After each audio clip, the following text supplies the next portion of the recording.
smile and I'll say, believe me, good is going to come out of this. And, months later, we'll be talking and they say, you know what, you said it, good is going to, I said, because I know it. I've seen it over and over again in my life. And so it doesn't matter where we start. What does matter is that we understand that we are responsible for where we finish in life. And as I often say, you're the author of your life story. You have the pen, you have the brush, you have the canvas, you have the ability to create a masterpiece and something beautiful through your life. And when you understand that, you live with a greater sense of purpose and urgency with everything that you do. You also have to understand that you may feel like you've been dealt a bad hand. However, you are not your circumstances or your condition. We just talked about that. It doesn't matter what happens. It doesn't matter who comes, who goes. It doesn't even matter who doesn't believe in you. You do not have to accept the hand that life has dealt you. You always have the ability to engineer a new reality for yourself. And so, I always tell people there's no such thing as a hopeless situation or a powerless situation. As long as you have breath in your body, you have a mind to think, you have a mouth to speak, you have a will to live, you have the power to engineer new circumstances and a new reality for your life. Uh, you are who you choose to be. A lot of people allow their circumstances and their situations to label them and to tell them who they're not, to tell them who they can't be, to tell them how far they can go in life, to tell them what's possible for them, to tell them that this is the ceiling and the lid and there's no more. And the reality is, you are who you choose to be. If I accepted every ceiling, every lid, every limitation in my life, I wouldn't be here. I certainly wouldn't be doing this podcast. I wouldn't be writing books. I wouldn't be having impact. I wouldn't be influencing lives around the world. You wouldn't be listening to me. You wouldn't be attracted to my message. You probably would have never even heard of me. So, what I'm telling you is that you are who you choose to be. And when it really dawns on you that you are who you choose to be, it's one of the most powerful moments of awareness in your life, because that is the genesis of all transformation and every breakthrough that will happen in your life. When you understand that life is choice driven, you stop playing the victim and you understand that you hold the power to change your own life.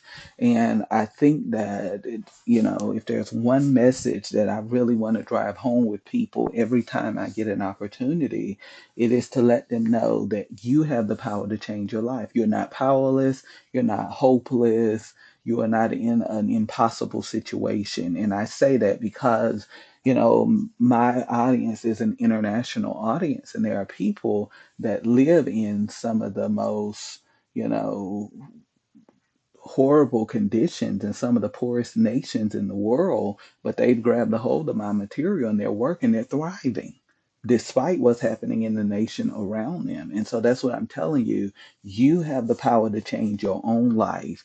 And when you really understand that, it makes you more powerful than you could ever imagine. By the way, this is Life an Epic Adventure Part 3, because you know how I am. I kind of just jump right into it, and I don't think I gave you the title. In order to change your life, you have to be willing to take responsibility for your life. Now, one of the challenges I've had over the years is that many people will hear me, they'll read my books, they'll hear me speak live, they'll come in contact with me, they want to be connected to me. And next usually comes, they want some form of mentorship or, some form of relationship they want to forge. And I don't have a problem with that. I don't have as much time to do the personal mentorship as I used to. But, there are moments I'll say, okay, I'll take this on. And one of the challenges I've had over the years is that everybody wants to be mentored by Jamel. But when Jamel begins to have straight talk and we begin to talk about personal responsibility and self accountability, this is where a lot of people fall off the bandwagon, because what they thought is that they were just going to leech off of me and get all this inspiration and motivation. And they didn't know that I was going to flip the table and it was going to become about personal responsibility and accountability for their lives. And I always tell people, how do you think I'm doing the things that I'm doing? I'm only doing it because of responsibility and accountability.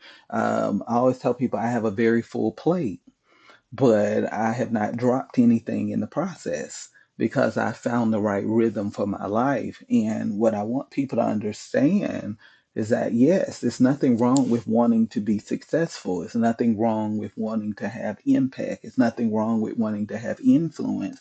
But understand that there is a great level of responsibility that is going to come with that. That means that you don't have the luxury of being lazy. You don't have the luxury of being average. You don't have the luxury of being mediocre because there is a higher level of responsibility that comes with leadership. There are a lot of people that are looking to me. So I can't afford to be lazy. I can't afford to become mediocre in what I'm doing. Why? Because I got to constantly raise the bar so that those that are following me and being impacted by me, they can have what they need to get to the next level in their lives as well. Before you give your personal power away to people or the circumstances, understand that whatever you give your power to decides your destiny. So this is what I tell people all the time. You can play the role of a victim. You can tell your sad story. You can acquiesce to your circumstances. But understand that whatever you give the power to in your life, it decides your destiny. And I decided many years ago that I didn't want anything or anybody else deciding my destiny. I wanted to decide that for myself. And in order for that to happen, I had to be willing to take my power back, and I had to be willing to take responsibility for where I was in my life and in my journey. If you give your power to circumstances and conditions, your life will be crippled. And we don't have to look very far. We look around the world today and we see so many people that are living crippled lives. And they're crippled because they have become um, powerless to their circumstances and their conditions. And they don't realize that there is a whole world inside of you that is greater than the world around you. So many people are so fixated on what they can see, touch, hear, smell, taste, what's visible right here. And I always tell people, you can be in the most horrible conditions, but if you can change your inner world will begin to reflect in the outer world around you. It's why people who have come from some of the worst neighborhoods and demographics and statistics in the world have gone on to do incredible things because they never allow what they see to get in them. They created this inner reality that affected their outer reality and took them to a different place in their lives. And if you give your power to events, you'll become enslaved. There are some people who we don't really like having conversations with. Let's just be honest, because every conversation with them takes them back to this experience, whether it was a hurt or a pain or a betrayal or a trauma or a dysfunction in their childhood or something. And, they're almost 50 years old and they're still talking about it. And everybody will tell you, I'll give you a space to do your healing work, but we're not going to talk about this every time.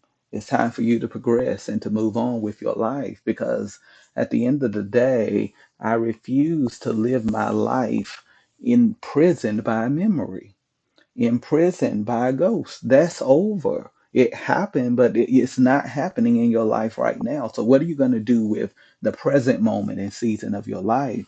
And, many of you are drawn to my life and work, and you are drawn to my life and work because of my difference. And this is something that I will harp on until the day I leave this world. You got to find your difference and you got to own it.